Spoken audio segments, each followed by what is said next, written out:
Hello, Evangelist Dale Tilley here with you. I want to share something with you that I wrote in 2017.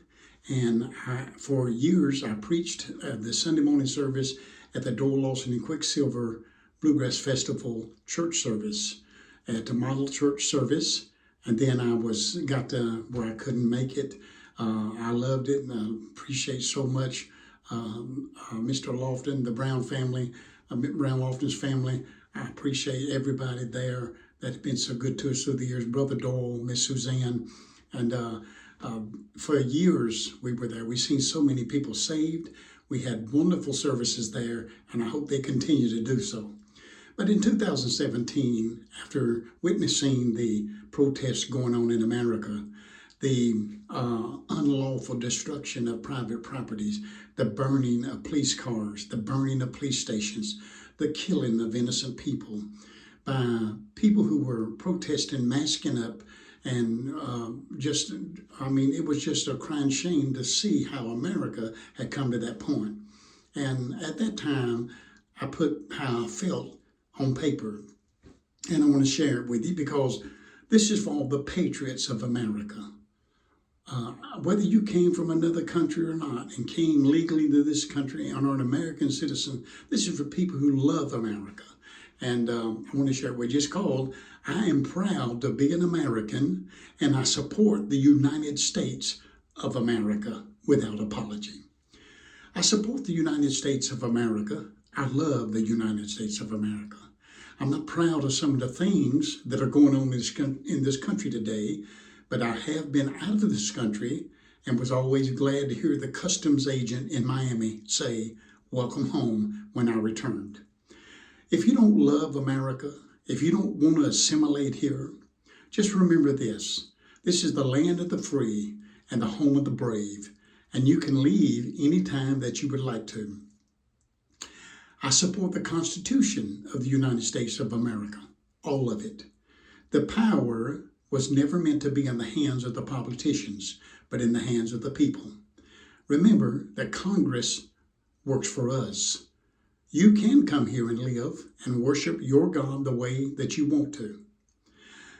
But you cannot force me to agree with or join your religion. You cannot take away my religious freedoms at the expense of your feelings. And just remember that America and its Constitution gives you that right of freedom to worship the way you want to. You cannot live in my backyard and threaten to kill me, my wife, my kids, my children, or my fellow Americans, because I have a Second Amendment right to defend myself, and by God, I will do it. I also support the flag of the United States of America. Now, you can fly whatever flag you want to, but leave Old Glory alone. And start building stuff instead of tearing stuff up and knocking stuff over. So don't bother my nativity scene in my front yard and get your crummy hands off of my cross. I support the military of the United States of America, those that are serving at home and abroad. Arm them well, pay them well. Let us take care of our veterans who took care of us and laid their life on the line for us. Most of us have kinfolk that have served and died in the wars from past years. You better pray for our soldiers, men and women alike, that they don't get fed up with this left, loose, liberal crowd and take off that uniform, lay down their weapons, and unman that wall. What then? I support our Blue Angels, that's right, our police forces across America. These Blue Angels, angels that in the last few years have been attacked, beaten, and killed just for the badge and the uniform that they wear. They too have families. They too want to go home. So may every true red-blooded patriotic American support and back the men and women in blue.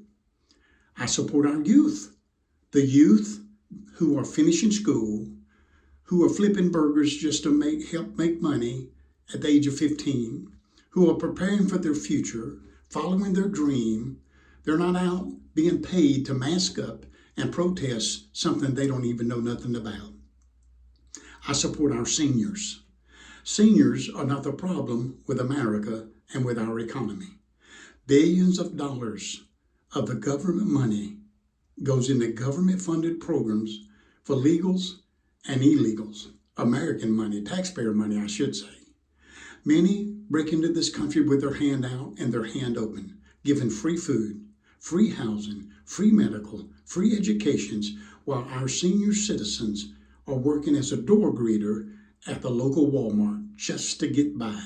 They have to choose what they're going to pay for. Are they going to pay for their food, the groceries? Are they going to pay for their housing? Are they going to pay for their medicine? They're just struggling to get by. So our senior citizens don't want a handout. They want a hand up. They want to be appreciated for the work that they did for all the years that they worked. Without an iPhone, without a laptop, they worked before you were born. They worked in the fields, in the factories, from sunup to sundown for very little pay. They lived in houses that most people would not live in today, with no TV and no car. They ate home-cooked meals by real stay-at-home moms who would scrub the floors, cook meals, wash dishes, wash the kids, and wash clothes. Mom, she did that. Now that's the seniors you should get to know. They will tell you the real history of our great country that they love dearly. So listen to me as I close. Listen, I want to live, as the Bible said, peaceable with all men. But if you come to America to try to change America, disarm America, or to harm us, then I will defend this nation by my life or by my death, because I love and support the United States of America. God bless the USA.